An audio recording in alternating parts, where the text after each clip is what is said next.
ન આવી શકે તો અઠવાડિયે આવો, 15 દી આવો, પણ લક્ષ્મીના અને મા ઉમિયા પાસે દર્શન શીશ નમાવું એ જોઈએ. બરાબર, સત્સંગ અને સંસ્કાર હશે આપણી સમાજમાં તો આપને બધાને સુખ સમૃદ્ધિ અને સંસ્કાર મળશે. અને સંસ્કાર અને શિક્ષણ હશે આપણી સમાજમાં. જો શિક્ષણને વધારે જો પ્રયત્ન કરશું તો સમાજ ઓટોમેટિક આગળ વધશે. અને આપણી પાટીદાર સમાજમાં હતા સારામાં સારું શિક્ષણ અને ઉત્સાહ અને બધા પગભર છે. તો શિક્ષણને પણ આપણે ધ્યાન વધારે લેવું જોઈએ. બરાબર, અને આજે આપણે બધા કોણ એ તો અમારી બોડી અને ટ્રસ્ટીએ અમે પણ એક આપણી સમાજ વતી અને આપણે બધા એક પણ લીધો કે આવતી સાલ સુધી તમને બધાને તડકો લાગે એ તડકો ન લાગે એવા અમારા વિશેષ પ્રયત્નો હશે. બરાબર, મહેનત કરશું અને બધા મહેનત કરી જ છીએ, પણ ક્યાં થાય સંપ, સલાહ અને સંગઠન બધાનો એક સુર ખપે, સંપ ખપે, સંગઠન ખપે. પૈસા ઓછા વધુ હશે તો હાલશે, પણ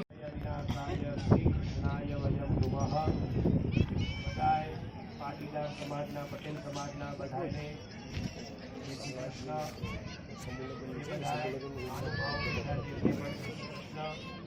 આજે વિક્રમ સંવત 2082 જે આપણે ચાલુ થઈ છે 9 વર્ષ, તો એ સમાજનું સમિલન જે આપણે કર્યું છે એ નિમિત્તે મને આશીર્વાદ દેવા માટે બોલાયો છે. તો બધાને આપણે મંત્ર દ્વારા આશીર્વાદ આપીએ. સુંદર મજાના સમાજના કાર્ય 1.5 વર્ષથી આપણે જોઈએ છીએ, બહુ સારી રીતે બધા કરે છે. ભગવાનને પ્રાર્થના કરીએ કે આવા જ મિલનો, આવા તહેવારો ઉજવે અને બધા ભગવાનના લક્ષ્મીનારાયણના પ્રાંગણમાં બધા સાથે મળી આવા શુભ કાર્ય કરતા રહીએ એવા આશીર્વાદ. 2082નું આપ સૌનું વર્ષ સામાજિક, આર્થિક અને તંદુરસ્તીની દૃષ્ટિએ સિદ્ધાઈ જાય તેવી મા ઉમિયા પ્રત્યે પ્રાર્થના. આપણે ઘણી વખત એવી વિકટ પરિસ્થિતિમાં ફસાઈ જાય છે જેનો કોઈ હલ નથી મળતો, પણ અચાનક જ તેનો ઉપાય સૂચે છે. તે ઉપાય આપણે આપણી બુદ્ધિમત્તાના લીધે નહીં, પણ ઈશ્વરની કૃપાના લીધે સૂચે છે. તેથી આપણે ઈશ્વરમાં અટૂટ શ્રદ્ધા રાખવી જોઈએ.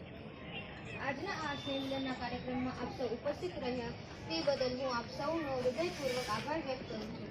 આ કાર્યક્રમના આપ સૌની ઉપસ્થિતિ એને વિશેષ બનાવ્યો છે.